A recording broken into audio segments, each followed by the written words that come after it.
Welcome to the deep dive. Today, we're tackling a really crucial topic, one that's almost certainly on your MSRA revision list, chorioretinitis. That's right. You've pulled together some fantastic notes, really detailed stuff, and our mission today is to unpack all of that, make it clear, make it stick, and most importantly, make it high yield for you. Exactly. Think of this as your revision booster for this condition. We're diving into chorioretinitis, which basically means inflammation of two vital parts of the eye. Which are? The choroid, that's the vascular layer. Think of it as the eye's plumbing and nourishment system. And the retina, the light-sensitive bit at the back where vision actually happens. Got it. So understanding this is pretty non-negotiable for anyone in healthcare, right? Absolutely. And we'll make sure you leave with the key facts really clear in your mind. And looking at the sources you've gathered, it's clear we're going for a comprehensive overview.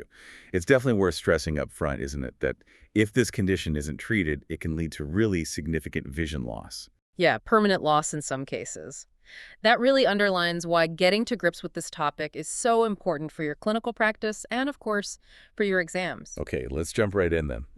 In a nutshell, what is chorioretinitis? Define it for us. So at its core, it's inflammation hitting both the choroid and the retina. Simple as that, definition-wise. But the causes aren't so simple. Not always, no. It's interesting because it can come from infections, think bugs, or from non-infectious inflammatory conditions, a real mix. And we absolutely need to remember that potential for vision loss you mentioned. Definitely. Prompt recognition, prompt management, they're key. You mentioned the choroid's role, the vascular layer. Can Yeah. you just remind us of its key functions, stuff we should keep in mind for revision? Sure. Think of the choroid as the support crew for the outer retina.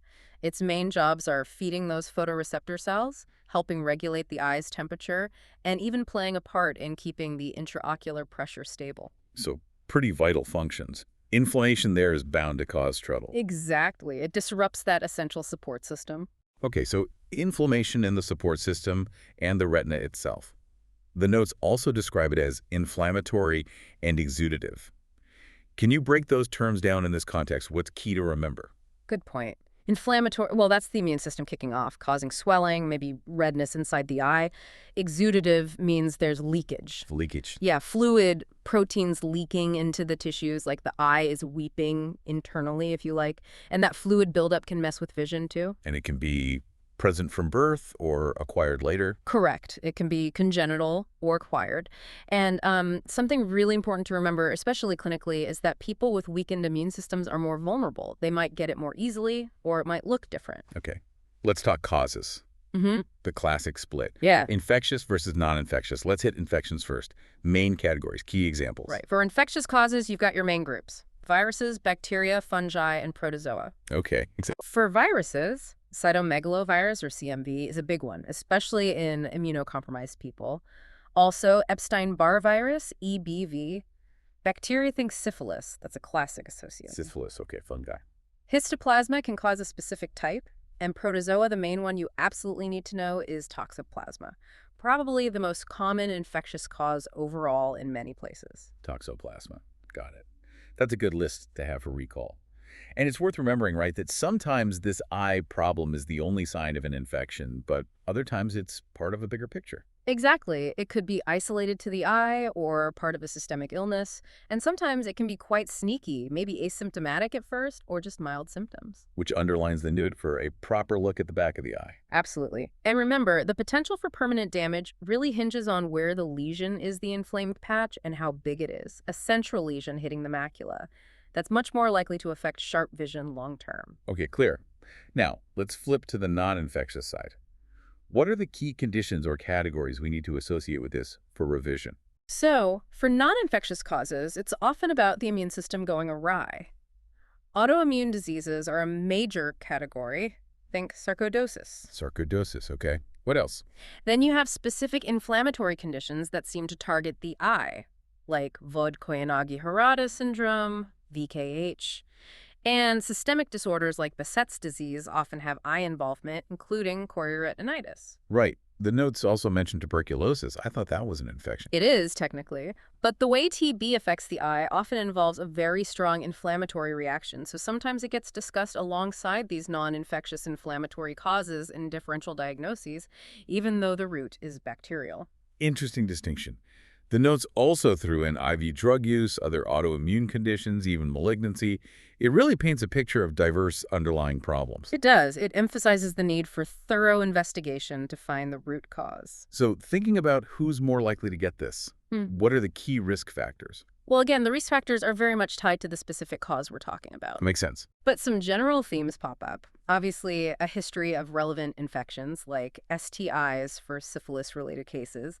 Environmental factors can play a role, exposure to contaminated soil or water for things like toxoplasmosis or certain fungi. And immune status. Huge factor. Being immunocompromised, whether from HIV/AIDS, immunosuppressant drugs, certain cancers significantly increases the risk for opportunistic infections like CMV or toxo-causing chorioretinitis. Okay.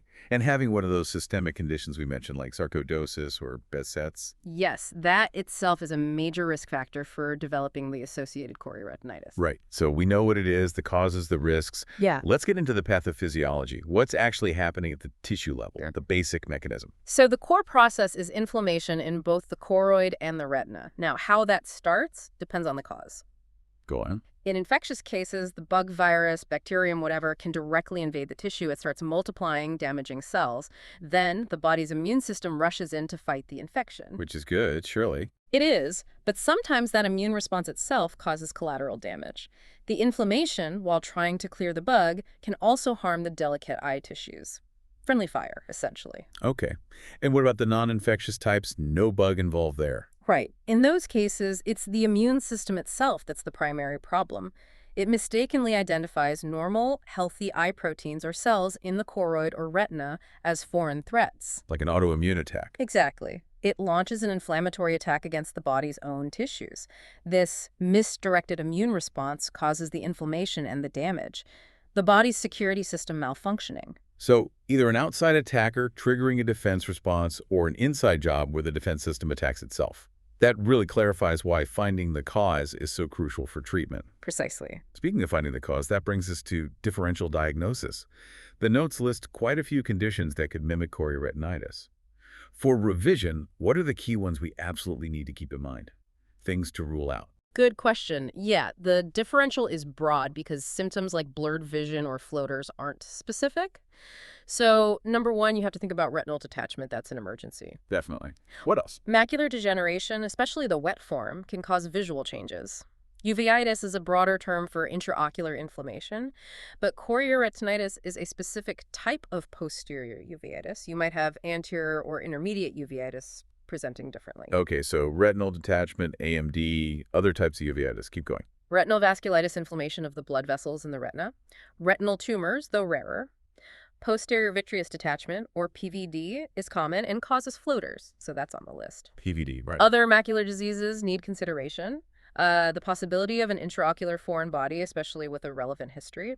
Then less common things like choroidal dystrophies or even fundal tumors like melanoma or retinoblastoma. And one specific pattern to know is presumed ocular histoplasmosis syndrome, POHS. Wow, okay. That's a comprehensive list. Definitely highlights the need for careful examination and investigation. Let's shift to epidemiology, focusing on the UK. How common is this? Pinning down exact prevalence for all chorioretinitis is tricky, simply because it covers so many different underlying causes. But we have some data on specific causes. We do. Toxoplasmosis is a really significant contributor in the UK. Seroprevalence, meaning evidence of past infection, is quite high, especially among women of childbearing age. Then the typical age for toxochorioretinitis. Often presents between 10 and 35 years old. And in some areas, estimates suggest it could be responsible for up to half of all posterior uveitis cases. So it's a big player. Half. Wow. What about CMV? Neonatal CMV infection occurs in a small percentage of births, maybe 0.15% to 2%, often linked to maternal immunity. CMV chorioretinitis is much more strongly associated with advanced HIV/AIDS, though less common now with effective antiretroviral therapy. Other infections causing it are relatively rare in immunocompetent people in the UK. In non-infective causes. Data is more limited there. It's harder to track prevalence for conditions like sarcoid-related uveitis or VKH compared to specific infections. Okay. And one point about toxo-acquired versus congenital. Yes, an important point from the notes. Acquired ocular toxoplasmosis, meaning getting infected after birth, might actually be as common as the congenital form and potentially more severe in its presentation. Interesting. So how does this actually look? When a patient comes in, what signs and symptoms should make us think, could this be chorioretinitis? Well, the presentation can really vary. It depends heavily on the cause and exactly which part of the choroid and retina is inflamed. But common symptoms, the red flags, are blurred vision, new floaters. Flutters, those little specks or lines drifting around. Exactly. And scotomas, which are blank spots or patches of blurred vision in the visual field. Okay. Blurred vision, floaters, cophenomas, anything else? Patients might also report eye redness, pain, photophobia, sensitivity to light, and sometimes changes in color vision. But again, it's variable. Are there typical ways it might present depending on age? You mentioned toxo age ranges earlier. Yes, that's useful for context. Older patients might present more with that gradual blurring and floaters.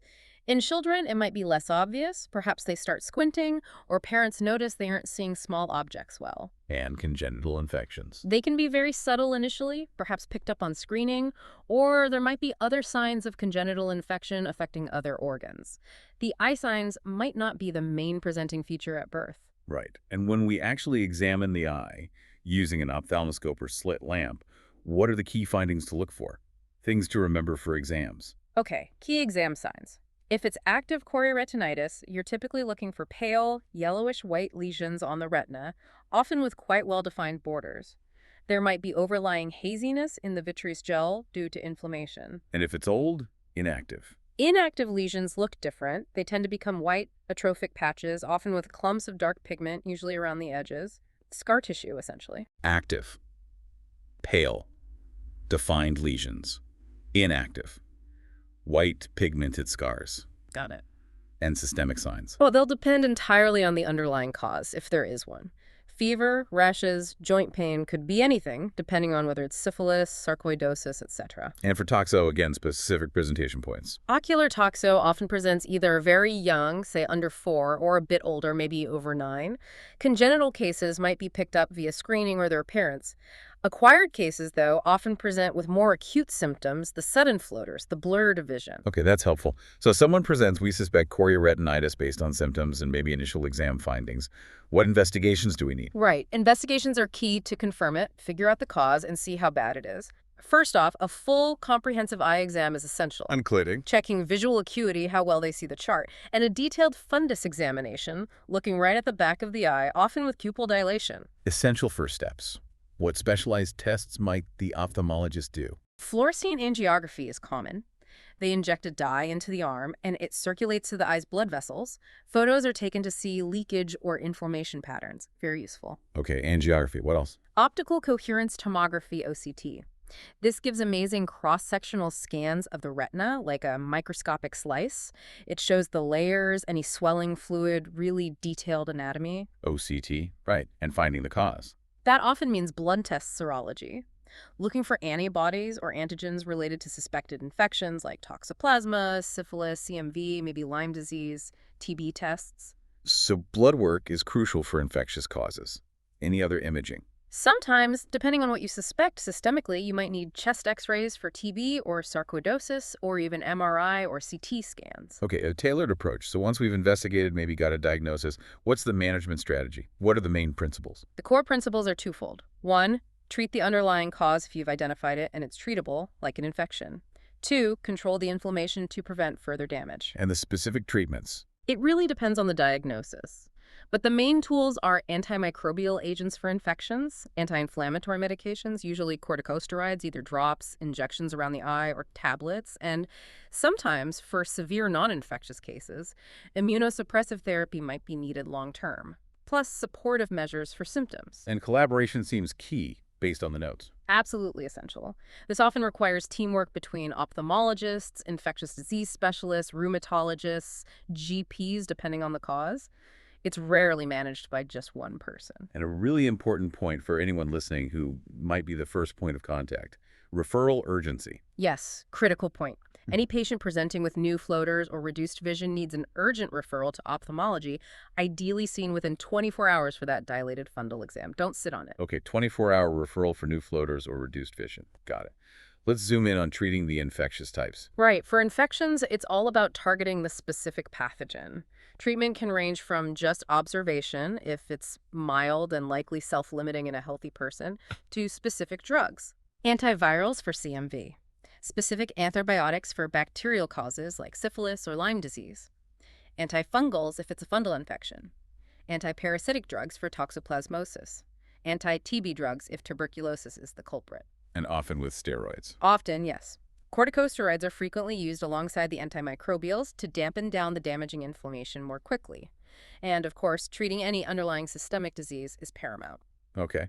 What about ocular toxoplasmosis specifically? It sounds common, so how is it managed? Toxo management has some nuances. In healthy, immunocompetent people with a small lesion away from the center of vision, it might actually resolve on its own without treatment. Observation might be appropriate. But not always. No. If the lesion is large, threatening central vision, or if the patient is immunocompromised, or if it's very severe, then treatment is usually given. And what's the goal of treatment? The aims are to reduce the risk of permanent vision loss, decrease the chance of it coming back, recurrence is common with toxo, and alleviate the acute symptoms like floaters and blur. Do the antibiotics definitely improve vision long-term? The evidence there is a bit mixed. Antibiotics likely reduce the duration of inflammation and probably lower the risk of recurrence. But whether they guarantee better final vision compared to no treatment in all cases isn't absolutely proven. It's an ophthalmologist's call. Right. Based on the patient's immune status, pregnancy status is important, and the size, location, and severity of the lesion. any role for surgery? Rarely. Sometimes cryotherapy, freezing, or laser photocoagulation might be used for peripheral lesions, or a vitrectomy, removing the vitreous gel, if there's severe persistent inflammation or complications. But medical therapy is the mainstay. And for immunosuppressed patients? They often need longer courses of treatment and sometimes even long-term maintenance therapy to prevent reactivation. Okay. That covers management.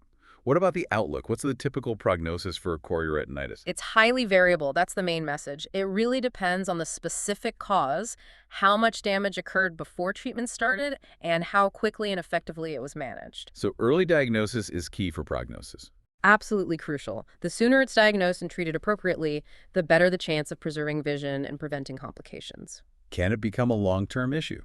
Unfortunately, yes. Some forms, particularly some non-infectious types or recurrent toxoplasmosis, can become chronic, with repeated flare-ups of inflammation over years, potentially leading to gradual vision loss. And lesion location again? Yes, location and size are major prognostic factors.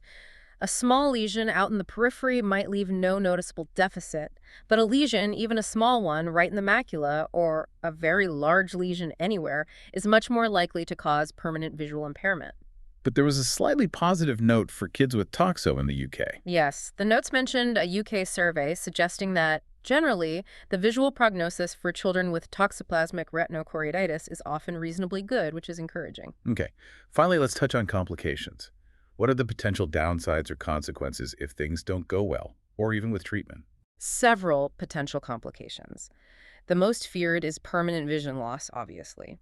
Retinal scarring from the inflammation can distort vision or create blind spots. What else? Macular edema swelling in the central retina is quite common and impacts sharp vision.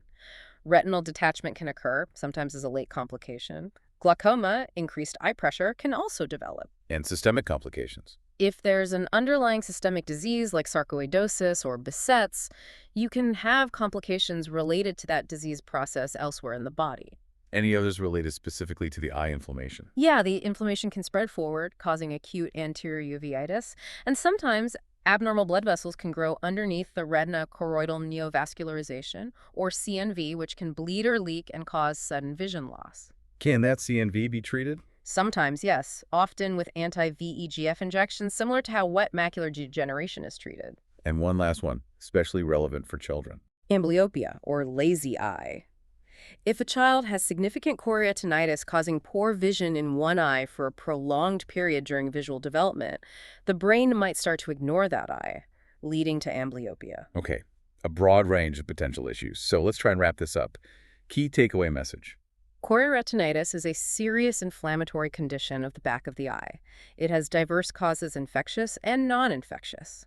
It can cause significant permanent vision loss if it's not diagnosed and managed effectively. So early recognition, thorough investigation to find the cause, and prompt, appropriate treatment, often involving specialists, are absolutely critical. Couldn't have said it better myself. Having that framework, causes, presentation, investigation management is vital for your revision and practice. Definitely. And to leave you with something to think about. Considering this huge range of possible causes, from viruses and bacteria to autoimmune conditions, what advancements in diagnostic techniques do you think hold the most promise for helping us pinpoint the exact cause of chorioretinitis much earlier and more accurately in the future? Ooh, that's a great question. Thinking about things like analyzing fluid from inside the eye, maybe advanced imaging, AI analysis of patterns, lots of potential avenues. It really pushes towards more personalized medicine in ophthalmology. Food for thought indeed. And remember, for more fantastic resources to help you nail your MSRA preparation, do check out passthemsra.com and the free resources at freemsra.com. They're excellent tools. Thanks for joining us for this deep dive into chorioretinitis.